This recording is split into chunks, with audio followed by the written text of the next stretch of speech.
160 millions de dollars par jour. C'est le montant que l'Iran pourrait engranger dans le contexte actuel de tensions internationales, pendant que certains responsables politiques pensent encore pouvoir négocier une désescalade rapide. Car derrière les discours diplomatiques, une réalité économique beaucoup plus discrète est en train de se dessiner, et elle pourrait rebattre les cartes du rapport de force mondial. La question est simple, qui profite réellement de cette situation? Depuis plusieurs mois, la région est marquée par une instabilité persistante, mêlant rivalité stratégique, enjeux énergétiques et intérêts économiques majeurs. Dans ce contexte, certains analystes estiment que l'Iran pourrait tirer un avantage financier indirect de la situation actuelle.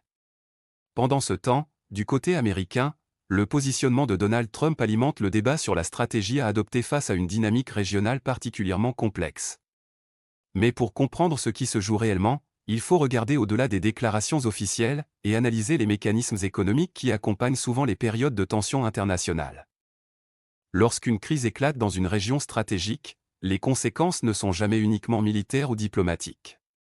Elles sont aussi profondément économiques, parfois même avant tout économiques. Car certaines zones du monde occupent une place centrale dans l'approvisionnement énergétique mondial. Et dès qu'une instabilité apparaît dans ces régions, les marchés réagissent presque instantanément. Le pétrole et le gaz restent aujourd'hui des ressources essentielles au fonctionnement de l'économie mondiale, transport, industrie, production d'électricité, une grande partie de l'activité économique dépend encore directement du coût de l'énergie. Résultat, à la moindre tension géopolitique, les investisseurs anticipent un possible ralentissement de l'offre ou un risque de perturbation des routes commerciales. Et cette anticipation suffit parfois à faire évoluer les prix. Historiquement, chaque période d'instabilité dans cette zone stratégique a entraîné des fluctuations importantes des matières premières énergétiques. Lorsque les risques augmentent, les prix peuvent monter. Et lorsque les prix montent, certains pays producteurs peuvent voir leurs revenus augmenter mécaniquement, même sans augmenter leur production. Dans ce contexte, plusieurs observateurs estiment que certaines dynamiques actuelles pourraient indirectement renforcer les revenus énergétiques de l'Iran. Car même sous pression économique internationale, un pays disposant de ressources énergétiques importantes peut parfois bénéficier de la hausse des prix mondiaux ou trouver de nouveaux débouchés commerciaux via des circuits alternatifs.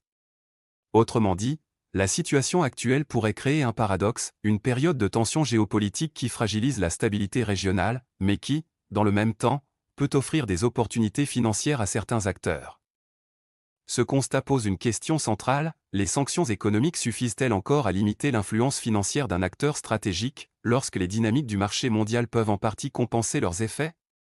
Car dans un système économique globalisé, les flux d'énergie restent difficiles à contrôler totalement, et chaque variation de prix peut modifier les rapports de force de manière parfois inattendue.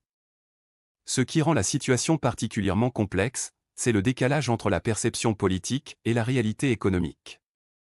Sur le plan diplomatique, plusieurs responsables occidentaux affirment vouloir maintenir une pression forte afin d'influencer le comportement de certains acteurs internationaux.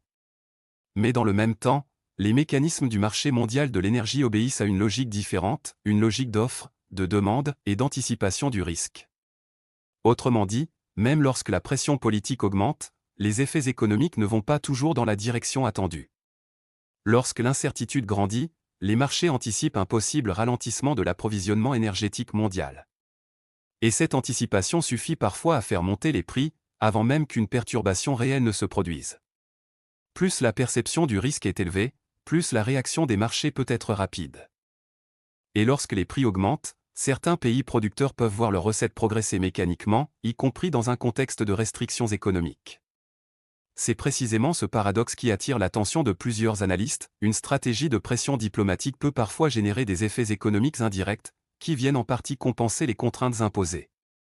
Dans ce contexte, la situation de l'Iran est observée avec attention par les spécialistes de géopolitique énergétique. Car un acteur disposant de ressources énergétiques importantes conserve une forme de levier stratégique, même sous pression internationale.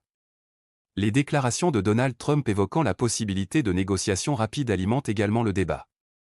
Certains experts estiment en effet que toute négociation dépend d'un rapport de force global, et ce rapport de force ne repose pas uniquement sur la diplomatie ou la capacité militaire. Il repose aussi sur la solidité économique de chaque acteur impliqué.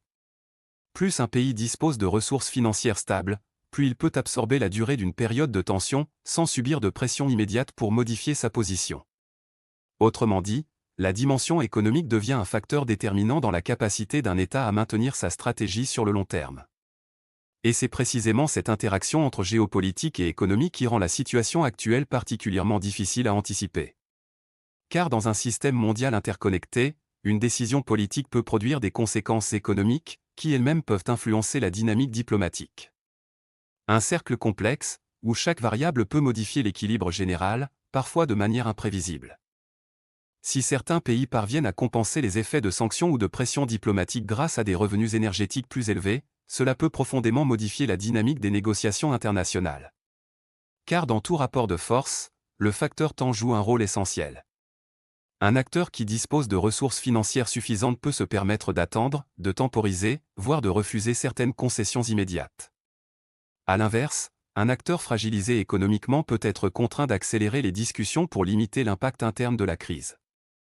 Autrement dit, la solidité financière peut offrir une forme de marge de manœuvre stratégique. Dans le cas de l'Iran, plusieurs analystes estiment que l'évolution des revenus liés à l'énergie pourrait influencer la capacité du pays à maintenir sa position dans la durée. Car plus un État dispose de ressources financières stables, plus il peut absorber les effets d'une pression extérieure, sans modifier immédiatement sa stratégie. Cela peut rendre les discussions diplomatiques plus longues, plus complexes et parfois plus imprévisibles.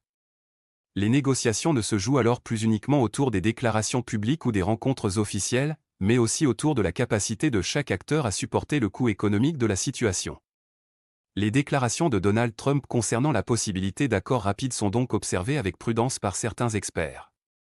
Car un accord suppose souvent un compromis, et un compromis dépend en grande partie de la pression que ressent chaque partie à un instant donné.